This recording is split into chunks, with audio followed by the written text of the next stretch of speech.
नमस्कार, news state में आपका स्वागत है। मैं हूं आपके साथ लोकेंद्र त्यागी। आपके मुद्दे में आज बात करेंगे सीएम के उस बयान की जिसमें उन्होंने कहा कि मध्य प्रदेश को केरला स्टोरी बनने नहीं देंगे।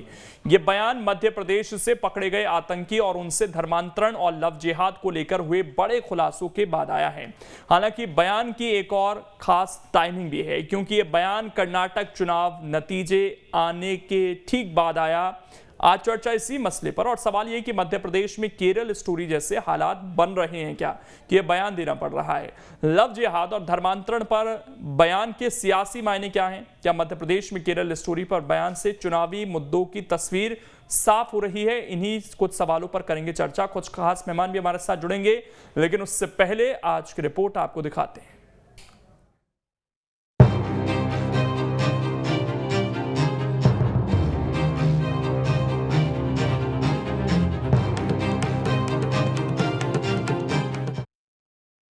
मध्य प्रदेश को किसी भी कीमत पर हम केरल स्टोरी नहीं बनने देंगे। जी हां, मध्य प्रदेश को केरल बनने नहीं देंगे, ये कहना है मुख्यमंत्री शिवराज सिंह चौहान का। दरअसल मध्य प्रदेश में कट्टरपंथी संगठन हिज्ब उत तहरीर के जिस मॉड्यूल का खुलासा हुआ, उसमें मध्य प्रदेश में लव जिहाद और धर्मांतरण को लेकर कई अहम खुलासे हुए हैं। इसी पर सीएम शिवराज का बयान आया है। इनका जो पैटर्न है, पहले धर्मांतरण करो, धर्मांतरण करके फिर बेटी से भी शादी करके उसको धर्मांतरित करो और उसके बाद उसको आतंकवाद के दलदल में धकेल दो। मध्य प्रदेश को किसी भी कीमत पर हम केरल स्टोरी नहीं बनने देंगे। लव जिहाद, धर्मांतरण, ये कुचक्र नहीं चलेगा। मध्य प्रदेश की एटीएस की टीम और केंद्रीय एजेंसियों ने संयुक्त रूप से 10 ऐसे लोग भोपाल से पकड़े, एक छिंदवाड़ा से पकड़ा, सभी पुलिस रिमांड पर हैं। बहरहाल संदिग्धों की धरपकड़ पिछले एक हफ्ते से ज्यादा समय से चल रही थी, लेकिन केरला स्टोरी वाले बयान के मायने इसलिए भी अहम हो जाते हैं क्योंकि ये ठीक कर्नाटक चुनाव नतीजों के बाद आया है। लिहाजा अब सवाल उठ रहे हैं कि आगामी मध्य प्रदेश विधानसभा चुनाव में लव जिहाद, धर्मांतरण, हिंदुत्व जैसे मुद्दे अहम रहेंगे। उधर विपक्षी कांग्रेस भी आतंकियों के मुद्दे को उठाकर सत्ता पक्ष को घेरने की कोशिश कर रही है। मतलब मध्य प्रदेश में कांग्रेस और बीजेपी की लाइन लगभग समान दिख रही है। बीजेपी जहां धर्मांतरण और लव जिहाद के मुद्दों पर मुखर हो रही है, तो उधर कांग्रेस भी अब हिंदुत्व की पिच पर एक्टिव दिख रही है। दरअसल एमपी कांग्रेस ने मंदिर पुजारी प्रकोष्ठ का गठन किया है। अब चुनाव के लगभग 6 महीने पहले पुजारी प्रकोष्ठ एक्टिव हो गया है। कांग्रेस के पुजारी प्रकोष्ठ की ओर से धर्म रक्षा यात्रा निकाली जा रही है। कांग्रेस नेता अपने अपने क्षेत्र में राम कथा का आयोजन करवा रहे हैं। आयोजनों में कांग्रेस नेता भगवा रंग में दिख रहे हैं और जय सिया राम के नारे भी लगा रहे हैं। तो मध्य प्रदेश में आतंक के मॉड्यूल के बाद कांग्रेस बीजेपी की ओर से जिस तरह के बयान आ रहे हैं और इस दौरान हिंदुत्व की पिच पर कांग्रेस बीजेपी जिस तरह बैटिंग करती दिख रही है, उससे ये तस्वीर साफ हो रही है कि मध्य प्रदेश में आगामी विधानसभा चुनाव में कौन कौन से मुद्दे सियासत के केंद्र में रहेंगे। Team news state. और चर्चा करने के लिए खास मेहमान इस वक्त हमारे साथ जुड़ गए हैं। सबसे पहले परिचय करा देता हूं। नितेंद्र शर्मा हैं, वरिष्ठ पत्रकार हैं। धैर्यवर्धन शर्मा जी हैं, बीजेपी के नेता हैं। अभिनव बरोलिया जी हैं, प्रवक्ता हैं कांग्रेस के। आप सभी का बहुत बहुत स्वागत है। सबसे पहले नितेंद्र जी, सवाल आपसे, ये जो अब सियासत होती हुई दिख रही है, एक बड़ा खुलासा हुआ मध्य प्रदेश के अंदर, फिर उसको द केरल स्टोरी से जोड़ा गया और जिस तरह का ये पूरा मॉड्यूल चल रहा था यहाँ पर, तो ये माना जाए कि ऑलरेडी उस तरह के केस तो यहाँ पर हो चुके थे जिनका खुलासा हुआ है।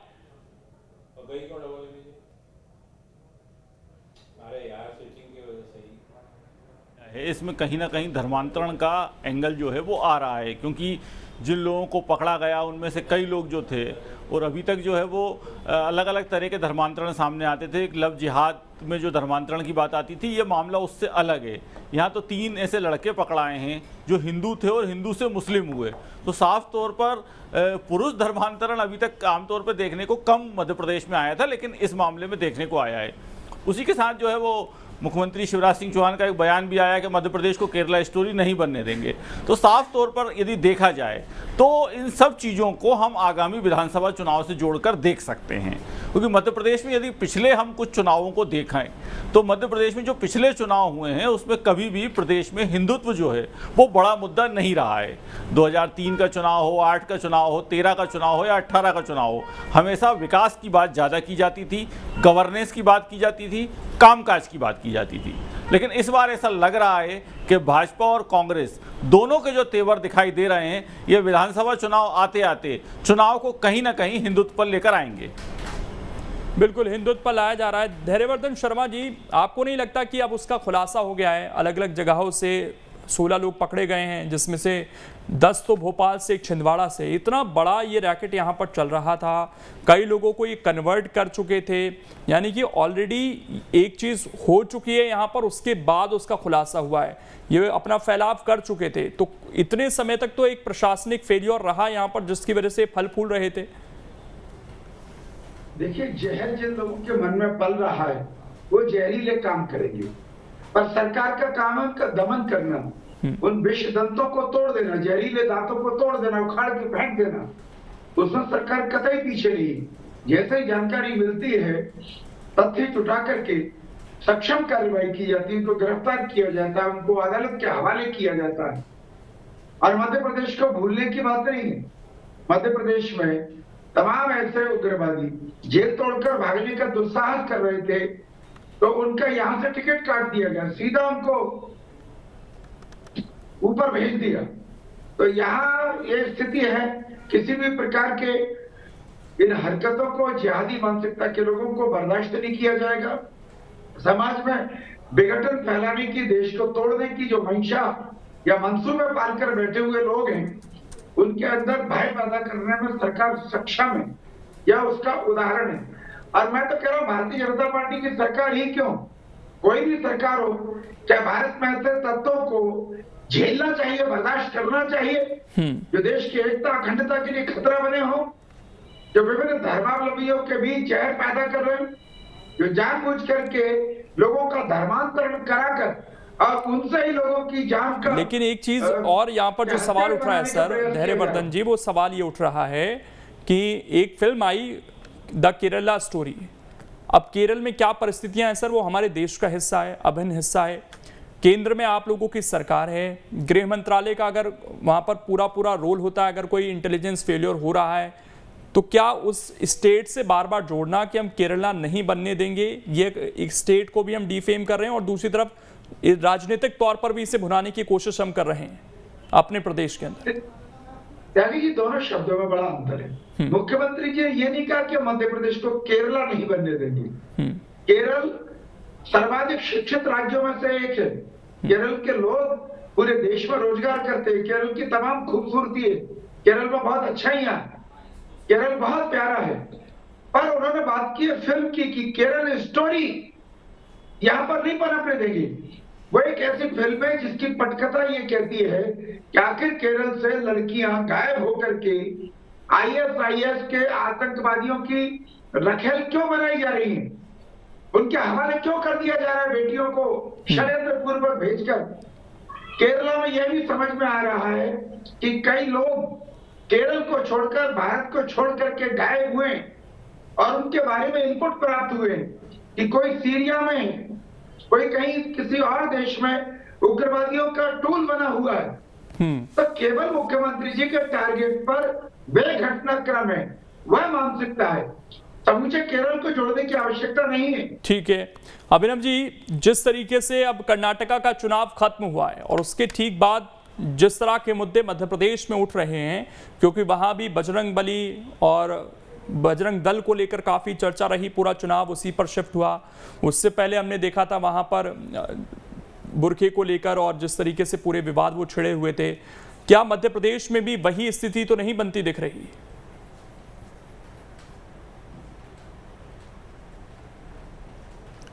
देखिए लोकेंद्र जी, बजरंगबली जी ने जो दंड दिया है वो पूरी देश की जनता भी देख रही है, आप लोग भी देख रहे हैं, हम सब देख रहे हैं। रही बात मध्य प्रदेश की, मध्य प्रदेश का जो सरकार है और मध्य प्रदेश का जो गृह मंत्रालय है वो पूरी तरीके से चिर निंद्रा में सोया हुआ है। यहाँ पे उसको कोई चिंता नहीं है कि मध्य प्रदेश में हो क्या रहा है, कौन आकर यहाँ पर ट्रेनिंग ले रहा है और कौन क्या कर रहा है। एनआईए जो है वो यहाँ पे आके जगा रहा है, इनपुट दे रहा है कि जागिए, यहाँ पर आपके यहाँ आतंकवादी गतिविधियां हो रही हैं, ऐसा हो रहा है। 50 देशों में जो एक संगठन है जिसका नाम भी हम सही से नहीं ले पा रहे हैं, वो संगठन यहाँ पे आकर एक्टिव हो चुका है। ये जानकारी यहाँ के गृह मंत्रालय को एनआईए दे रहा है। तो सोचिए क्या दुर्दशा होगी मध्य प्रदेश की। मध्य प्रदेश के हालात बहुत खतरनाक और बहुत खराब होते जा रहे हैं। ये शांति का टापू कहलाया जाता था, लेकिन यहां पर भी अब क्या है, इनको कोई मुद्दे तो है नहीं। ये लोग बेरोजगारी की बात करते नहीं है, महंगाई की बात करते नहीं है, ओल्ड पेंशन स्कीम की बात करते नहीं है, किसानों की बात करते नहीं है, संविदा कर्मचारियों की बात करते नहीं है, ये किसी की भी बात नहीं करते। तो इनको अब मुद्दे बनाना है, तो ये यहां पर आकर तो आप फिर भी से क्या उसी तरह के मुद्दे बनाएंगे सर? आपने कर्नाटक में ये मुद्दा छेड़ा ना, उसमें डाइवर्ट करना चाहते हैं। अरे जागिए सर, मंशा क्या थी वहां पर? मंत्रालय, गृह मंत्री जी को क्या आप भी उस तरह के मुद्दे नहीं कर रहे हैं, उस तरह के मुद्दों को नहीं छेड़ना चाह रहे हैं जिस तरह के आपके हालिया कार्यक्रम हुए हैं, जो एक छवि बनाने की कोशिश हो रही है आप लोगों की तरफ से?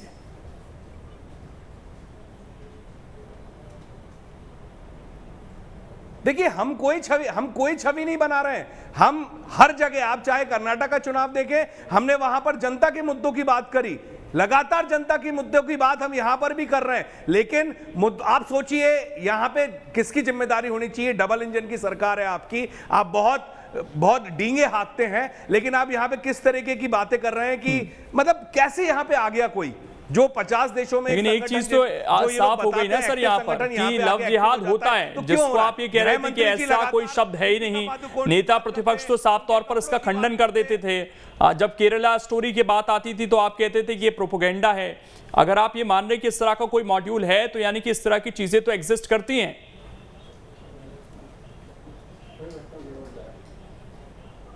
देखिए, एग्जिस्ट कर रही होंगी, ये काम किसका है? केरला स्टोरी में जिस तरीके से आपने पहले बताया कि उसमें 32,000 लड़कियों की कहानी है, लेकिन वो निकल के जब आई उसको क्लियर करवाया गया तो वो 3 लड़कियों की कहानी निकली। आप सोचिए, ये लोग दिग्भ्रमित करने का काम करते हैं। ठीक है, स्टोरी है, मूवी को आप मुद्दा बनाना चाहते हैं, बनाइए, आपका काम है राजनीति करना, मूवीज पर, भगवान पर, श्री राम पर, हनुमान पर आप करिए। लेकिन ये इश्यूज है नहीं है आपकी नजर में? मैं तो ये जानना चाह रहा हूं। बहुत परेशान है, धर्मांतरण का इशू है, क्योंकि जब धर्मांतरण को लेकर कानून बनता है तो उसका विरोध एक तरीके से दबे स्वर में देखने को मिलता है कांग्रेस की तरफ से। खुलकर समर्थन नहीं करते हैं कि हाँ, इस तरह के मामले रुकने चाहिए। और नेता प्रतिपक्ष को मैं कोट कर रहा हूं, वो तो कहते हैं कि इस तरह की चीजें होती ही नहीं। हम लगातार, लोकेंद्र जी, हम लगातार बोल रहे हैं 2016 से लेकर 2022 के बीच में 40,000 बच्चियां गुजरात से गायब हुई। मध्य प्रदेश में आंकड़ा 50,000 के ऊपर है। इस तरीके से तमाम राज्यों में लड़कियां गायब हुई हैं और धर्मांतरण भी हुआ है, सब कुछ हुआ है। तो काम ये, इसको रोकेगा कौन? सरकार। ये सोई हुई सरकार जागना ही नहीं चाहती है, ये काम उसको करना चाहिए। लड़के भटक रहे हैं, क्यों भटक रहे हैं? बच्चियां भटक रही हैं, क्यों भटक रही हैं? आप काउंसलिंग सेंटर क्यों नहीं खोल रहे हैं? आप बेरोजगार युवाओं की बात क्यों नहीं कर रहे हैं? उनको लाठी डंडों से पीट रहे हैं, वो डिप्रेशन में जा रहे हैं, क्यों छोड़ के जा रहे हैं? धर्म परिवर्तन क्यों कर रहे हैं? ये बातें जो संगठन नहीं करते हैं वो लोग। संगठन अगर इनकी बातें उठाते हैं अभिनव जी, तो फिर आप लोग ये क्यों कहते हैं कि ये समाज को बांटने का काम करते हैं? अगर ये मुद्दे उठाए जाते हैं तो आप लोग ये कहते हैं कि कोई मुद्दा बचा नहीं गवर्नेंस का, इसलिए मुद्दे उठ रहे हैं। तो ये भी एक मुद्दा है क्या गवर्नेंस का?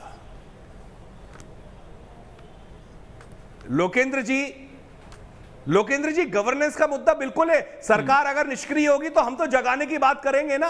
अगर सरकार जागी हुई होती तो ये घटनाएं होती क्या? किराएदारी के फॉर्म भराए जाते हैं, इनने क्यों बंद कर दिए हर थाने में कि ये आके यहां पर रह रहे हैं? भोपाल राजधानी एक शांति का टापू है, वहां पे आके सिक्योर मान रहे हैं ना अपने आप को। मतलब आपका गृह विभाग निष्क्रिय है। मैंने स्टार्टिंग कमेंट में बोला था और अभी भी बोल रहा हूं कि वो कार्य नहीं कर रहा है, इसलिए ये सब देखने को मिल रहा है। नितिन जी, देखिए, कर्नाटका में चीजें बैकफायर कर गई, ऐसा बहुत सारे राजनीतिक पंडित कह रहे हैं।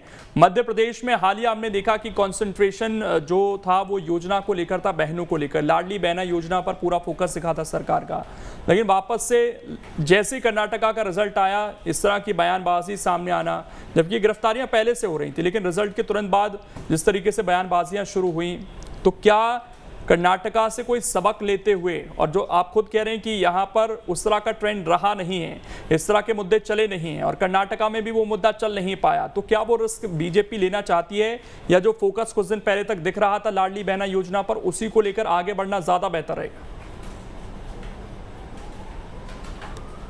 देखिए, साफ तौर पर अगर देखा जाए तो मध्य प्रदेश की राजनीति और मध्य प्रदेश में पोलराइजेशन बहुत नहीं कर पाते आप। अगर कोशिश भी करते हैं तो उसमें नाकाम रहते हैं। कर्नाटक जैसे राज्य में भी देखा जाए तो भाजपा पूरी तरह इन तरह के मुद्दे उठाने के बाद भी नाकाम हो गई। तो यदि मध्य प्रदेश में भी भाजपा इस तरह के मुद्दे अगर लेकर जाएगी और चुनाव में यदि हिंदुत्व की बात होगी मध्य प्रदेश में, तो मुझको नहीं लगता कि इसमें बीजेपी को बहुत सफलता मिलेगी, क्योंकि मध्य प्रदेश का जो पुराना ट्रेंड रहा है वो इस तरह के मामलों को बहुत ज़्यादा यहाँ की जनता वजन नहीं देती। और कर्नाटक से तो साफ साबित हो गया कि जो मूल इलेक्शन हुआ वो गवर्नेंस पे हुआ, करप्शन पर हुआ, लोकल इश्यूज पर हुआ।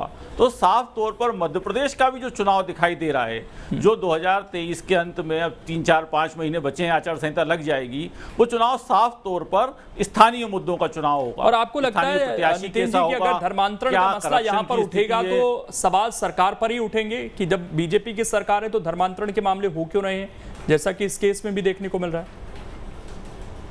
देखिए, साफ तौर पर मध्य प्रदेश में धर्म स्वतंत्र विधेयक आया। ये कहा गया कि ये विधेयक लाया ही इसीलिए गया है कि अब इस तरह के मामलों पर अंकुश लगाया जाएगा। लेकिन यदि आप कुल मिला के अगर स्थिति देखें तो इसमें भी कई लोगों पर केस दर्ज हुए, लेकिन कितनों को सजा हुई? अभी तक सजा नहीं हो पाई लोगों को।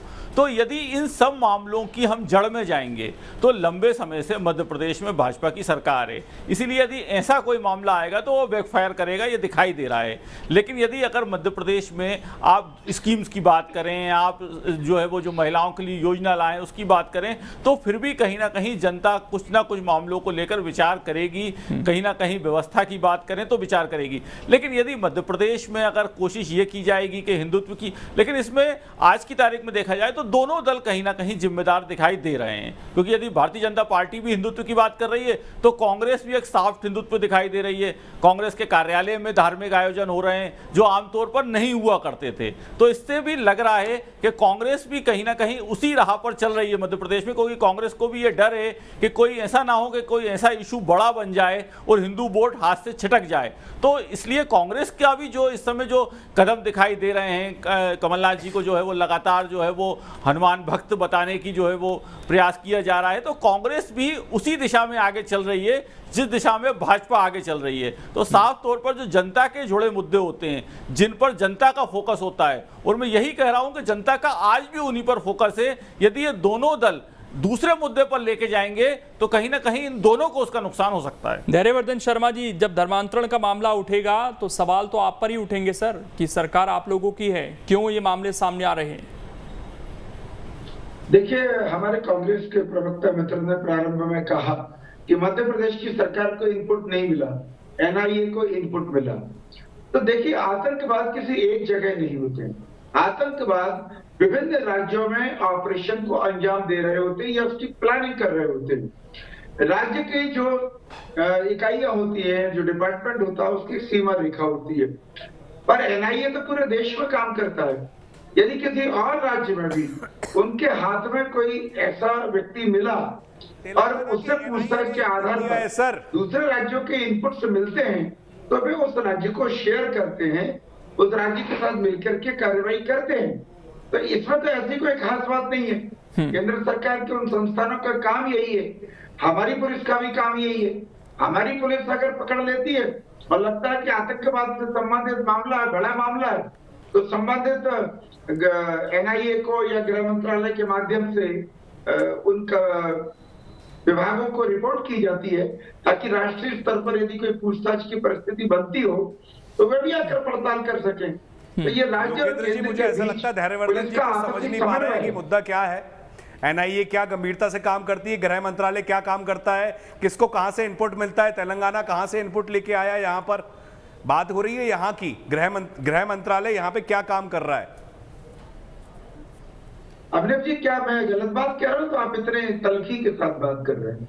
मुझे बताइए आतंकवादियों का गुट है, कोई हैदराबाद में रह रहा है, कोई भोपाल में रह रहा है, कोई छिंदवाड़ा में रह रहा है, तो हो सकता है बॉर्डर पार करके महाराष्ट्र में भी रह रहा हो। तो जहां से इनपुट मिलेगा वो आपका गृह विभाग सोया हुआ है क्या? आपके गृह मंत्री जी हमेशा 10 बातों पे बात करते हैं, दीपिका पादुकोण की बात करते हैं, कपड़ों की बात करते हैं, पठान की बात करते हैं, अर्जुन कपूर की बात करते हैं, कंगना रनावत की बात करते हैं, फिल्मी हीरो हीरोइन की बात करते हैं। मुरैना में 7 लोग की हत्या हो जाती है, एक गैंगवॉर हो जाता है, उस पर बयान देते नहीं है। तमाम जो अपहरण होते हैं, जितनी भी लूटपाट होती है, उस पर कभी बयान देते नहीं है गृह मंत्रालय आपका। एनआईए की जानकारी अच्छी तेलंगाना का इनपुट मिला, आपके यहाँ क्या हो रहा है भोपाल शहर में, राजधानी में, वो तक आपको पता नहीं है। आतंकवादी संगठन एक्टिव हो रहे हैं यहाँ पर। मैं अभिनंदन जी आपका, अभिनव जी अभिनंदन। आपको वो नहीं दिख रहा है, लोग कौन आके रह रहे हैं यहाँ पर, वो नहीं पता आपके गृह मंत्री। लेकिन अभिनव जी एक सवाल तो ये भी है कि जब एटीएस यहाँ आकर कार्रवाई करती है तो फिर कांग्रेस का ये स्टैंड सामने आता है कि एक वर्ग विशेष को टारगेट किया जा रहा है। अभी आप ये कह रहे हैं कि यहां पर कार्रवाई हो रही है तो गृह मंत्रालय सोया हुआ है। अब कोई भी कार्रवाई करे तो उसमें धर्म क्यों देखने लगती है कांग्रेस? और ये बयान नेता प्रतिपक्ष की तरफ से आया जो बड़े जिम्मेदार पद पर है।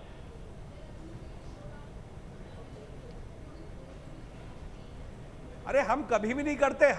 मैं आपसे इतनी बड़ी बात बोल रहा हूं, बजरंग दल से जुड़ा ध्रुव सक्सेना, उस पर उंगली उठाई तो हमने बोला। कोई भी मुस्लिम वर्ग का कोई भी आया, जिसने भी काम किया होगा, आप लगातार देखेंगे बजरंग दल का बलराम। नहीं तो ये जो कार्रवाइयां हो रही हैं, अगर हट संगठन का पता चला यहाँ पर या बांग्लादेश से जुड़े कोई संगठन का पता चलता है यहाँ पर, वो इस तरह की स्थितियां कर रहे हैं, यहाँ पर एक्टिविटीज में शामिल हैं, तो क्या धर्म विशेष को टारगेट किया जा रहा है केंद्रीय एजेंसियों की तरफ से? हम हमेशा आवाज उठाएंगे, चाहे बजरंग दल का हो चाहे पीएफआई का हो। नहीं, जब ये कार्रवाइयां हो रही हैं तो क्या ये धर्म विशेष को टारगेट किया जाता है एजेंसियों की तरफ से? ये 6 दिसंबर 2022 का बयान है। एमपी में लव जिहाद के सारे मामले फर्जी, ये गोविंद सिंह ने कहा। इससे पहले उन्होंने कहा कि एटीएस की कार्रवाई पर उन्होंने सवाल उठाए थे, कहा केवल एक वर्ग विशेष के संगठनों पर कार्रवाई होती है। अब बताइए किसको भ्रमित कर रही है कांग्रेस और नेता प्रतिपक्ष? देखिए लोकेंद्र जी, जो भी हो रहा है, अगर यहाँ की सरकार धर्म विशेष को लेके कर रही है तो बिल्कुल गलत है, जनता का सोच के कर रही है तो ठीक है। जनता, मैं तो आपसे जानना चाह रहा हूँ ना सर, आपके नेता प्रतिपक्ष ये कह रहे हैं तो बहुत अच्छा, तो ये जो कार्रवाइयां हुई हैं, क्या इसको लेकर भी यही स्टैंड रहेगा कांग्रेस पार्टी का? देखिए मेरी बात, मैं वही बात को आगे बढ़ा रहा हूँ, गोविंद सिंह जी की बात को आगे बढ़ा रहा हूँ। नेता प्रतिपक्ष ने जो बयान दिया है, देखिए चुनावी राजनीति को लेके अगर जनता को भ्रमित करने के लिए ये सब कार्रवाई करेगी तो बहुत गलत है। और अगर आतंकियों को लेके अगर ध्रुव सक्सेना को भी एक मानेगी और पीएफआई के उग्रवादी को भी एक मानेगी तो बहुत अच्छा है। अरे इधर-उधर की बात ये, लेकिन इस तरीके से जनता भ्रमित नहीं होगी। जनता आज नितिन शर्मा जी, एक आखिरी सवाल आपसे कि यहाँ पर 2 नेता हैं, गोविंद सिंह और दिग्विजय सिंह, एक अलग स्टैंड पर चल रही है कांग्रेस पार्टी, लेकिन ये 2 नेता जिस तरह के बयान दे देते हैं, क्या ये भी मुश्किलें इस इलेक्शन में खड़ी कर सकते हैं कांग्रेस के लिए? देखिए साफ तौर पर ये केवल बयान नहीं बल्कि कांग्रेस के लिए भी वही बात साबित होती है जो भाजपा के लिए है कि कांग्रेस भी कांग्रेस के नेताओं के कारण ही जो है वो हमेशा समस्या में आती है। तो इस मामले पर खासकर जब इस तरह के हिंदुत्व की बात आती है या तुष्टीकरण की बात आती है तो हमेशा ये देखा गया है कि कमलनाथ तो चुप रहते हैं और कांग्रेस के प्रवक्ताओं को भी चुप रहने का निर्देश रहता है कि ऐसे मामलों पर टिप्पणी नहीं करना।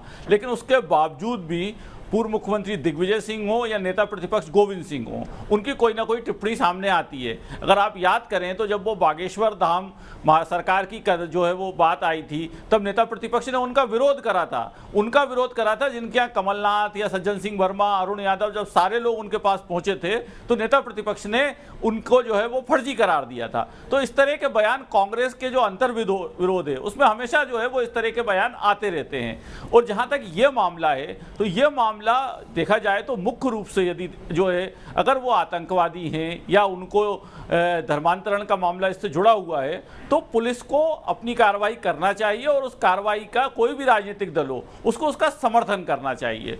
यदि उसको भी धर्म से, उसको भी जाति से जोड़ लिया गया तो जो भी इस तरह की बात को जोड़ेगा उसके लिए इसकी मुश्किल खड़ी होगी, क्योंकि आने वाले समय में इस तरह के मामले जो है, क्योंकि अगर एटीएस या एनआईए उसको कहीं से इनपुट मिला था और उन्होंने पकड़ा तो यदि आप कानून व्यवस्था पर सवाल खड़ा करेंगे तो जनता आपके साथ खड़ी होगी, लेकिन अगर आप एक धर्म के खिलाफ ऐसा हो रहा है इस बात को उठाएंगे तो उसका नुकसान कहीं ना कहीं कांग्रेस को उठाना पड़ेगा। चलिए, बहुत बहुत शुक्रिया आप सभी का जुड़ने के लिए और इस चर्चा का हिस्सा बनने के लिए। लेकिन कर्नाटक के